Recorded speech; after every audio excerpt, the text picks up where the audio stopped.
A continuación, para 15 minutos, el ingeniero Rubén Hurtado, él es director del ambiente de Estado Lara. Va a tocar evidentemente los aspectos ambientales. Agradeciendo a Fundasap y agradeciendo que el auditorio de esta nuestra universidad me permita compartir las breves reflexiones que vamos a hacer a continuación. La siguiente. Esto es en Mérida, el terreno destinado al decanato de odontología de la ULA. Coincidencia más bien. Coincidencia o es parte de una política de un supraestado, no sé, si le podemos utilizar el calificativo de estado, pero supra lo que decía nuestra anterior expositora, supraorden de derecho. Ok. Eso, afortunadamente allá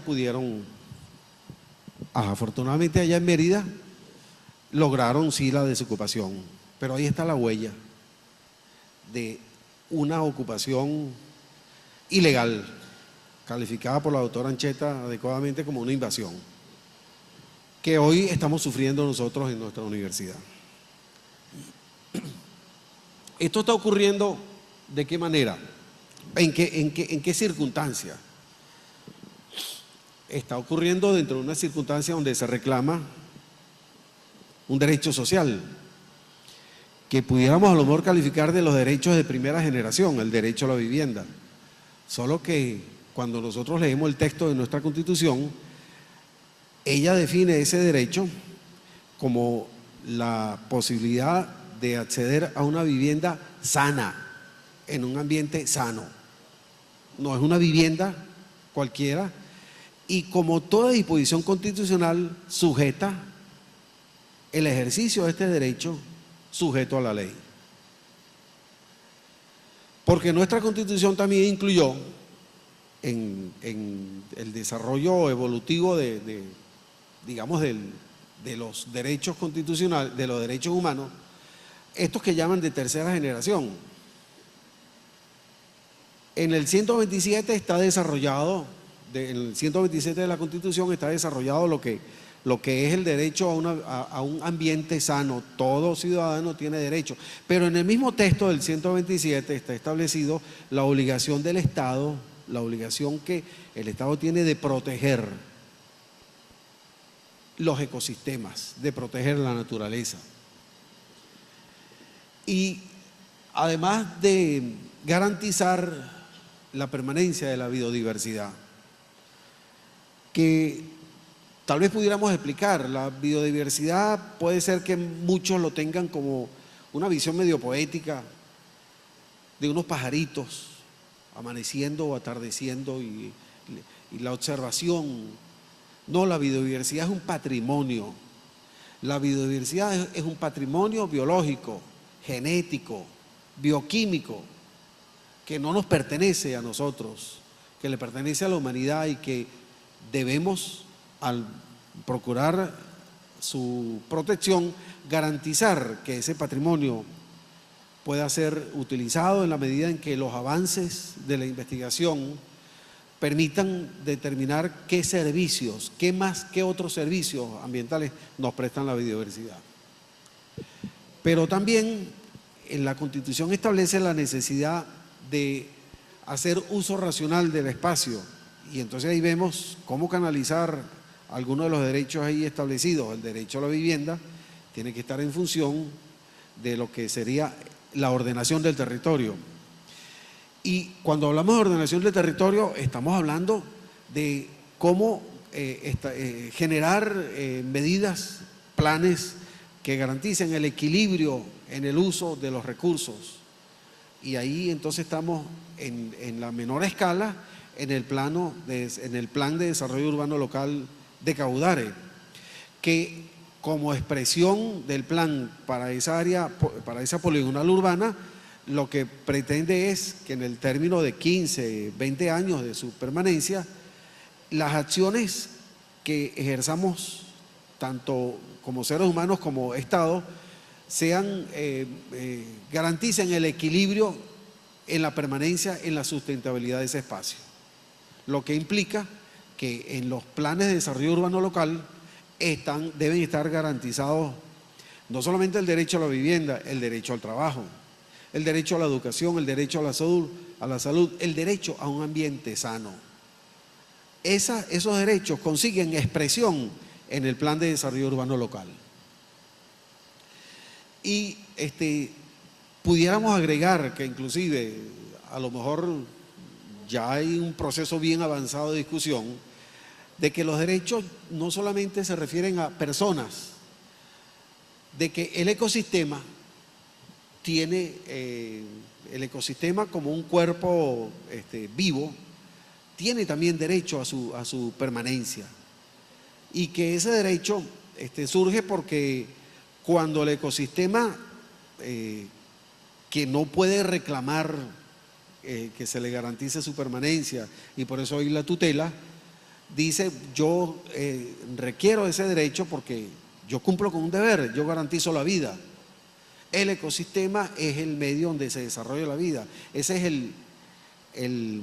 digamos, el cumplimiento del deber para reclamar el derecho.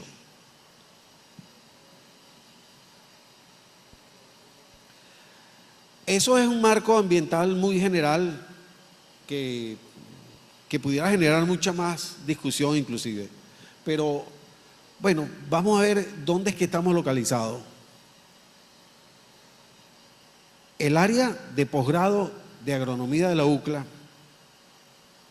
y nuestra máxima casa de estudio que garantiza la docencia, la investigación y la extensión, que pudiera parecer como muy corto definirlo en 3 palabras, pero que tal vez implica la permanencia de un patrimonio científico, cultural. Bueno, esa área de posgrado al estar ubicada en este sector que llamamos Taravana, podemos definir que está dentro del valle, del amplio valle del río Turbio, formado entre las estribaciones de la Sierra Portuguesa y también las estribaciones de la Sierra de Aroa, dentro del sistema montañoso de la costa. Particularmente en una posición dentro de ese valle, que son los abanicos aluviales formados por sedimentos que por el paso, por los procesos de formación del relieve, hoy se nos presentan como sedimentos de hasta de 260 metros de espesor para llegar a la roca firme. Esos sedimentos que se expresan en unas características determinadas en su composición física y química y en su relieve muy, muy individual y muy particular, se expresan como unas esplanadas, amplias esplanadas con una ligera pendiente hacia el centro del valle, donde predominan los cantos rodados y las arenas. O sea, son sedimentos de más de 200 metros de espesor, compuestos fundamentalmente de rocas, piedras y arenas. En un clima actual, sujeto hoy a un clima que cuando utilizamos uno de los tantos sistemas de clasificación climática, podemos hablar el de sistemas de vida. Está en un clima seco tropical, que es esta vez el clima más característico de todo el territorio nacional. Bastante más del 60% del territorio nacional está comprendido dentro de una formación climática de bosque seco tropical y bosque muy seco tropical, que se caracteriza por la alternancia de periodos secos y periodos húmedos. Periodos secos relativamente largos y periodos húmedos más cortos, que generan una determinada formación vegetal, que era un poco a los cujíes a los que hacíamos referencia. Cujíes que tal vez en muchos medios los tratan de forma despectiva, pero no son más que tal vez el ejemplar más característico de la forma del tipo climático principal que ocupa más del 60% del territorio nacional. generan una vegetación media, más bien baja. Y dentro de estas condiciones de vegetación, clima, suelo y relieve, se ha avanzado un proceso de políticas de protección de los medios naturales. Y entonces, esas políticas hoy se nos muestran en lo que pudiéramos llamar un sistema de áreas naturales protegidas.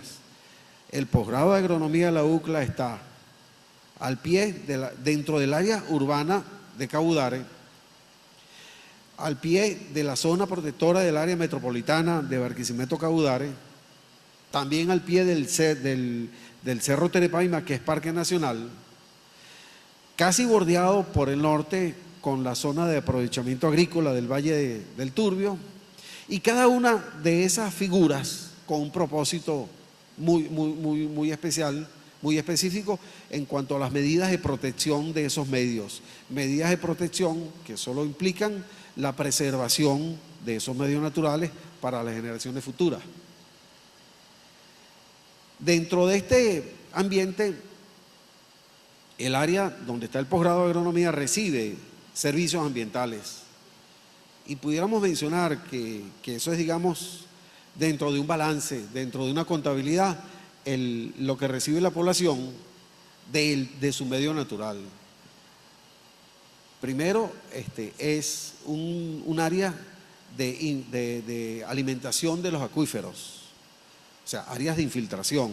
Eso es un servicio que tiene que ver con la preservación del recurso de agua subterránea, pero además tiene que ver con que esa vegetación, aún con su relativamente algo rala y de no mucha altura, vegetación media o baja, sin embargo, en ese ecosistema vegetal, el servicio ambiental tiene que ver con toda la compensación del equilibrio de los gases de la atmósfera, y además de que suministra un ambiente de vida para la biodiversidad en especies vegetales y en especies animales.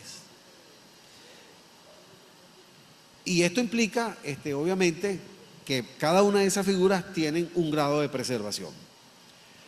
En estas circunstancias, vemos cómo afectan los hechos que hoy, hace un momento, nos relató la doctora, y que en la intervención previa se hizo también referencia a ellos.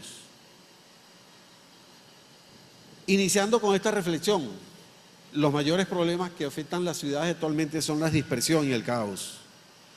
Cuando se elaboró el Plan de Desarrollo Urbano Local de Cabudare, hubo un proceso de varios años de discusión. Si algunos de los hoy invasores pensaron que esa área debería tener un uso distinto al que se le asignó en el plan, tuvo todas las oportunidades de participar en el proceso de discusión. Ese proceso de discusión, culminado a finales del 2013, hoy dice que por 15 años vamos a tener los usos en él asignados, y cualquier cosa que afecte va a generar justamente efectos de este tipo: dispersión de las acciones humanas y caos como el que se está viendo ahorita en el posgrado. En el lugar propiamente se observan, por todas las actuaciones que ha venido solicitando la universidad a las instituciones que tienen la obligación de impartir justicia, que hay afectación de recursos a suelo, hay una ¿cómo se llama?, una remoción de suelos para hacer la ocupación ilegal que están haciendo, y que en flagrancia se observa la destrucción de la vegetación. Esta primera consecuencia que se incrementaría cuando el uso pudiera consolidarse, nos está diciendo ya que los hechos que hasta ahora han ocurrido están afectando, como la doctora lo definió ya en materia de delitos ambientales, está afectando el régimen de escurrimiento de las aguas.